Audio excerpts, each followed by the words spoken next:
কিছু মিত্রতা দুয়ার খোলা আছে বিপিএফ आरो ইউপিপিएलआ ज' जासिगोन गोरोबलायसिगोन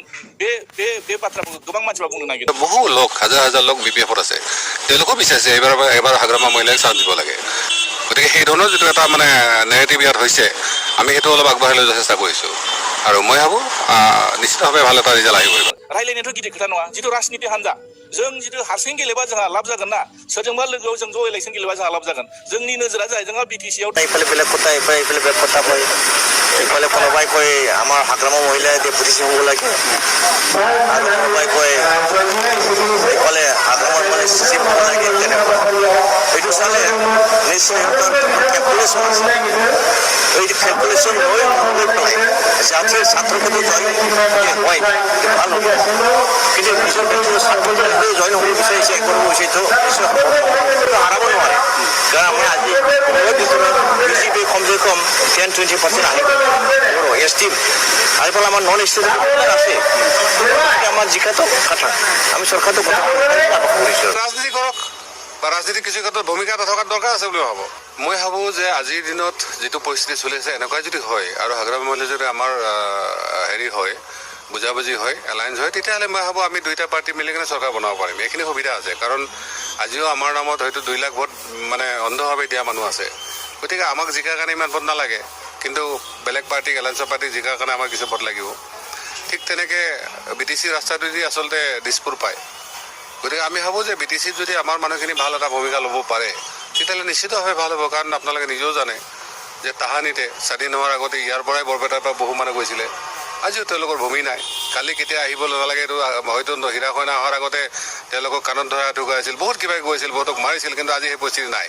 তথাপিতো কিন্তু তেওঁলোকৰ সমস্যাবিলাক সমাধান হোৱা নাই फैबाय थानाय जिथु बिटिसि बिसायख'थि 2025आव जिथु जानो गोनां बिसाय थांखिया बेनो जोंहा इउपिपिएल आरो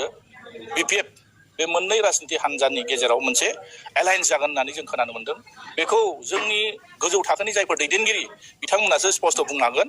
जों आसा खालामदों पजिटिभ लाइन बा नेगेटिभ लाइन बे मोननैयाव थायो आं बेहाय बारा बुंनो थाङाखै मानोना जोङो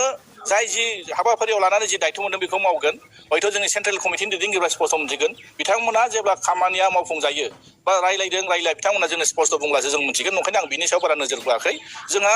2025आव जोंहा बिटिसिआव बिपिएफआ हारसिंनो सोरखार जानांगौ जों बे नोजोरजोंसो खामानि मावबाय थादों नंखायनो दिनै माखासे ससियेल मिडियानि गेजेरजों बुंदों जे गोबां धरनाव गोबां बाथ्रा ओंखारदों जे बिपिएफ आरो इउपिपिएलआ ज' जासिगोन गोरोबलायसिगोन बे बाथ्राखौ गोबां मानसिफ्रा बुंनो नागिरदों माने मोनसे राजनिति हान्जा हिसाबै जों बयजोंबो रायलायनो हायो सोरबा माने कंग्रेसजोंबो रायलायनो हागोन सोरबा बिजेपिजोंबो रायलायनो हागोन सोरबा इउपिपिएलजों रायलायनो हागोन एजिपिजों रायलायनो हागोन रायलायनायाथ' गिदिर खोथा नङा जिथु राजनिति हान्जा जों जिथु हारसिं गेलेबा जोंहा लाब जागोन ना सोरजोंबा लोगोआव जों ज' इलेक्सन गेलेबा जोंहा लाब जागोन जोंनि नोजोरा जाहैबाय जोंहा बिटिसिआव 2025आव जोंहा मानगोनां हाग्रामा महिला सारखौ बिटिसिआव सिट बानायनांगौ बे नोजोरजों जों खामानि मावदों नंखायनो जिथु एलायन्सनि खोथाया गोजौ थाखोनि दैदेनगिरिफोरा जेब्ला जोंनो फोरमायगोन जों अब्ला मोनथिगोन नंखायनो जों बाथ्राखौ मोनथिया असिया जों गेजेराव बारस'नानै खोथा बुंनाया थिग जानाय नङा दरखार गैया जोंहा बिपिएफआ बे जे सिंगल हारसिङै जोङो बेसेबां माने नाम्बार्स नांगौ बेसेबां संख्या नांगौ जों बिसोर जोंनि नोजोर सोरबा बिजेपिआ हारसिं गेलेयो सोरबा इउपिपिएलआ हारसिं गेलेयो आरो सोरबा कंग्रेसआ हारसिं गेलेयो जोंहा बेयाव बुंनांगौ दरखार गैया नंखायनो दिनै बिटिसिनि रायजो राजाफ्रा मा लुगैदों बिटिसिनि रायजो राजाफ्रा मा बुंदों जोंहा बेहायसो नोजोर नंखायनो दिनै आसा खालामदों जे बिटिसिनि रायजो राजाफ्रा दा बर्थमान जिथु बाथ्राफ्रा खुगाजों खुगा बेरखांलायबाय थादों आरो नुदों जे बिपिएफखौ दाबो रायजो राजाफ्रा गाराखै मानो होनना बुङोब्ला इलेक्सननि रिजाल्टआनो फोरमान खालायो थांनाय 2020आव जिथु बिटिसि इलेक्सन जानानै थांबाय बेहायबोथ' जों बिपिएफआ जेनाखै जों गासै 17था मोनदों रायजो राजाफ्रा जोंनो बांसिन सापर्ट होदों नाथाय बेखौ माखासे सुबिदा बायदि मानसिफ्रा खैसार सानानै जोंनि बिपिएफखौ सरकार खुंनो थाखाय खाबु होआखै बिसोर एबारबो नोंथांमोना नायबानो जाबाय थांनाय जिथु एमपि इलेक्सन बे एमपि इलेक्सननि रिजाल्टखौ नायबानो मोनथिगोन नोंथांमोना एसे एनालाइसिस खालामनानै नायबानो जाबाय बिथांमोना मोननैजों लोगो नांनानै बेसेबां भट मोनदों बिपिएफआ सिंगल हारसिङैनो बिटिसि समस्ति हिसाबै जुदि नायनो थाङोब्ला बेहाय बांसिन बिपिएफआनो दिनैनि थारिखआव 40टा समस्तियाव बेसेबां मोनदों नोंथांमोना रोखा जाबानो जाबाय थांनाय बारनि जिथु एमपि इलेक्सननि जिथु रिजाल्ट बिटिसि समस्ति हिसाबै जुदि जों नायनो थाङोब्ला मथा मथि बिपिएफआ सरकार दानो हानाय पजिसनाव दाबो दङ बेखौ जों रोखा बुंनो हायो आरो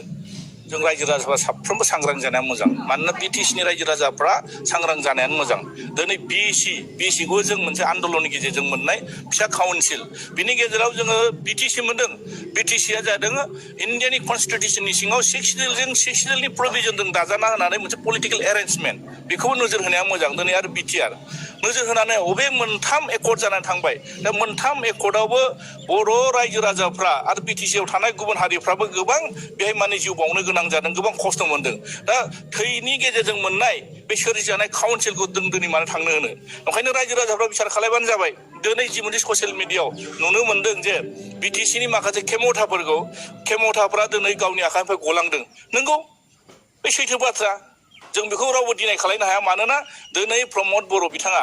जिबायदि खेमथा लानानै दिनै बिटिसिखौ सालायनांगौमोन बे बिथाङा सालायनो हायाखै गावनो मोनखानाय जिथु डिपार्टमेन्टफोर गावनो होखानाय खेमथा बे खेमथाखौ सोरनिबा थ्रुयै दिनै बिटिसिखौ सालायनायखौ जों नुनो मोनदों ओंखायनो दिनै रायजो राजाफ्रा सांग्रां रायजो राजाफ्रा बिनि सायाव बिसार खालायनांगोन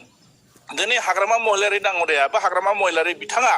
दिनै जों नुनो मोनदों मानगोनां हाग्रामा महिलारिनि दैदेननायाव 17 बोसोर जिबायदि धरनाव बिटिसिखौ रुमै गोमै दिनै बिटिसिखौ सालायनानै बिटिसिआव थानाय गासै हारि माहारि गासै राव हारिफोरखौ लानानै जिबायदि मोनसे डेभेलपनि लाइनजों लांदों गोबां धरननि खामानि मावनो हादों सोलोंथायावनो बुं माने साइस्थ'नि बिथिङावनो बुं माने दिनै गोबां धरनाव उन्नति जानो मोनो बेखौ रायजो राजाफ्रा बावाखै नङा नंखायनो दिनै नुदों हाजारखि बिथांमोना मोजां बाथ्रा बुङाथों मानो गोदै बाथ्रा बुङाथों मानो दिनै बिटिसिनि रायजो राजाफ्रा रावबो बुजियै गैला बुजिजोबखाबाय नंखायनो फैबाय थानाय समाव सोरखौ सरकाराव लाबोनांगौ बिटिसिनि रायजो राजाफ्रा आरो बांसिन जोंहा बर' मानसिफ्रा दायित्व दङ हिरा सरनियानि जिएसपि दिनैनि थारिखआव बियो थान जाजोब्बाय आरो बेयाव खुनु बेस गैला बिथांहा मानोना दाख्लैनि बिसायख'थियानो फोरमायबाय आरो प्रमद बर' बिथांनि दैदेननायाव नैबे ओनसोला गोजोन थासारि फैनाय लोगो लोगोनो सान्थिया फैनाय लोगो लोगोनो बुलाय सोलाय जाथिनि गेजेराव नांलाय खमलाय मोनसा मोनसि एना एनिया जोबनाय लोगो लोगोनो जोंनि हारिमुवारि बिथिङाव जों मोनसे आजावलायनाय एंगारलायनाय मोनसे थासारि फैनाय लोगो लोगोनो दिनै बिथांनि हारिमु गैनाय मोनसे राजनिथि बे राजनिथिया मालाबाबो खाथियाखै बेनिखायनो बिथांनि बे साननाया मालाबाबो मोगथां महर मोननाय नङा आरो बेयाव जेबो साक्सेस जाया रायजो राजाफ्रा दिनै जिएसपि बा बर' बेयाव गैलिया दिनै गोजोन खौसेथि जौगानाय रैखाथि